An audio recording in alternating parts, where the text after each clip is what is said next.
70वें BPSC PT परीक्षा का date कहीं ना कहीं अब 13-14 दिसंबर बताया जा रहा है। और कहा जा रहा है कि चूंकि अलग अलग दिन एग्ज़ाम होंगे, क्वेश्चंस भी अलग अलग रहेंगे, तो आपका परसेंटाइल व्यवस्था लागू होगी। और तर्क दिया जा रहा है कि देश के और अन्य राष्ट्रीय लेवल के एग्ज़ाम में, कैट में, नेट में आपका परसेंटाइल व्यवस्था जो है काफ़ी साइंटिफिक व्यवस्था है।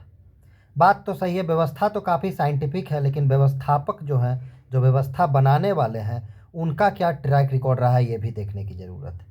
अभी बहुत दिन तो बीते नहीं हैं जो 67वीं का क्वेश्चन पेपर लीक हो गया था। आप सेंटर से अपने रूम तक भी नहीं पहुँचे होंगे, रूम तो आप रात में पहुँचे होंगे कहीं दूर। आप अपने जहाँ पे आपका आवास होगा वहाँ पे जहाँ आप रहे होंगे वहाँ भी नहीं पहुँचे होंगे और क्वेश्चन लीक हो गया था। तो ये ट्रैक रिकॉर्ड है आपका बीपीएससी। और बीपीएससी के व्यवस्थापक लोग कह रहे हैं कि प्रक्रिया बहुत ही साइंटिफिक है। प्रक्रिया तो चोरी की भी काफ़ी साइंटिफिक तरीके से आप लोग करते हैं। सीधा क्वेश्चन पेपर लीक करवा देते हैं वहीं से जहाँ पे छपाई होती है। तो असल बात है कि जब आपकी नीयत ही साफ़ नहीं है तो आप पे विश्वास करने का प्रश्न ही नहीं उठता है। और सही बात है कि जैसा कि जो हमारे दिलीप जी हैं, जो छात्र के मुद्दों पे काफ़ी बोलते रहते हैं, मुखर रहते हैं और आंदोलन भी करते हैं, ज़मीन पर भी आते हैं, तो उनका भी बिल्कुल कहना सही है कि जब भी इतनी बड़ी वैकेंसी आती है तो ऐसा क्यों होता है। हर बार ऐसा ही देखा जाता है। इस बार देखिए 200 एसडीएम का पद है, कुल लगभग 2000 साढ़े 1900 पद है और खेल करना शुरू कर दिया गया है। मुझे बस एक लॉजिकल जवाब कोई दे दे कि जब आपने 17 नवंबर डेट दिया था, जिस भी कारणों से आपने उसे बढ़ाया वो तो एक अलग मसला है।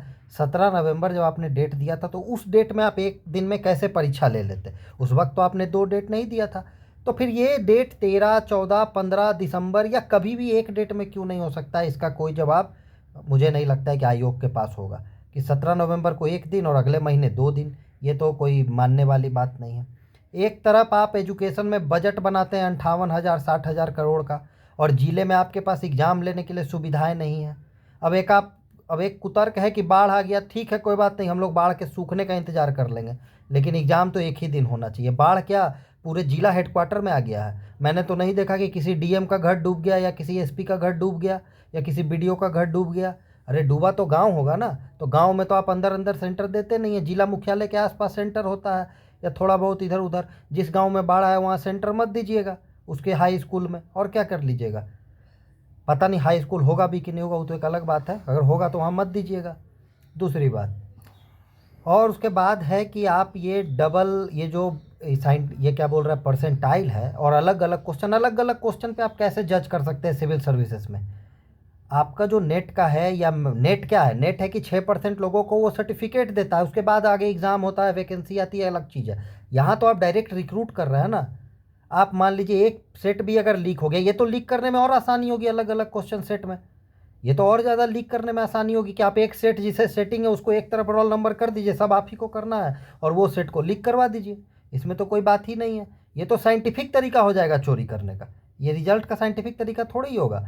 तो चूंकि बीपीएससी का ट्रैक रिकॉर्ड बहुत अच्छा नहीं रहा है, तो ये कोई बात नहीं है। बात तो और भी है। बात क्या है ना कि जैसे आप कोई बच्चा आपसे चॉकलेट मांगे तो आप उससे छत पे चढ़ा दीजिए, तो बच्चा रोने लगेगा कि पापा मुझे छत से उतारिए। वही बात स्टूडेंट्स के साथ हो गया है। आप यही देखिए ना, जो एसए का पेपर है, आप एसए के पेपर में आप दे देते हैं कि मतलब यार आप एसए पूछिएगा, इकोलॉजी से पूछिएगा, इन्वायरमेंट से पूछिएगा, सोसाइटी से पूछिएगा, कल्चर से पूछिएगा, पॉलिटी से पूछेगा, अन्य किसी विषय से पूछेगा। बिहार का एक दिए मूस मोटाइए लोढ़ा हुई है। अरे क्या मूस मोटाएगा और क्या लोढ़ा होगा? मतलब क्या बेवकूफ़ी वाली बात, इसमें क्या लिखे हम लोग? कुछ लिखने का है इसमें? वही तो कुतर्क कीजिए, कुतर्क का नंबर है। यही आप गुणवत्तापूर्ण अधिकारी चुनेंगे कि मूस मोटाएगा लोढ़ा हो जाएगा? यही सब स्थिति है बिहार में। तो सबसे पहली बात कि परसेंटाइल तो लागू नहीं होना चाहिए, ये बिल्कुल नहीं होना चाहिए, कतई स्वीकार नहीं होगा परसेंटाइल की व्यवस्था बिहार में, चूंकि आपका ट्रैक रिकॉर्ड खराब है। अब इससे ये नहीं कि बिहार के बच्चे नहीं समझ रहे कि परसेंटाइल एक बहुत बड़ी व्यवस्था है। परसेंटाइल व्यवस्था है, व्यवस्थापक हमारे ठीक नहीं है, और हमारी जो समस्या वो व्यवस्थापकों से है। तो इसलिए उनके द्वारा परिवर्तन की गई व्यवस्था पे हमें कतई यकीन नहीं है, और हम इसके खिलाफ आवाज़ उठाएंगे। और दिलीप जी जो कह रहे हैं, दिलीप जी को आपने सुना होगा, दिलीप जी बिल्कुल सही कह रहे हैं, और हमें भी उनका साथ देना चाहिए। आप लोग भी इस पर विचार कीजिए, अपने और अपना अपना आवाज़ों को मुखर कीजिए, जिस स्तर पे भी कर सकते हैं।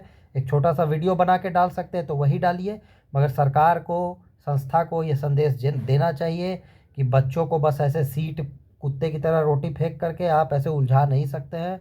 सिविल सर्विस के एस्पिरेंट है सब, तो इस तरह से आप उनके साथ खेल नहीं कर सकते हैं। और या ये समझा दे एक लाइन में, तो मैं तो कम से कम निश्चिंत हो जाऊंगा कि 17 नवंबर को अगर एग्ज़ाम होता तो एक डेट में कैसे हो जाता उतना ही बच्चों का, और वो दिसंबर में एक डेट में क्यों नहीं हो पाएगा, इतना मुझे स्पष्टीकरण दे दे, बीपीएससी समझा दे लिख करके छात्रों को, तो भी बात वहाँ पे ख़त्म हो जाए। अन्यथा ये व्यवस्था हम लोग को स्वीकार नहीं है।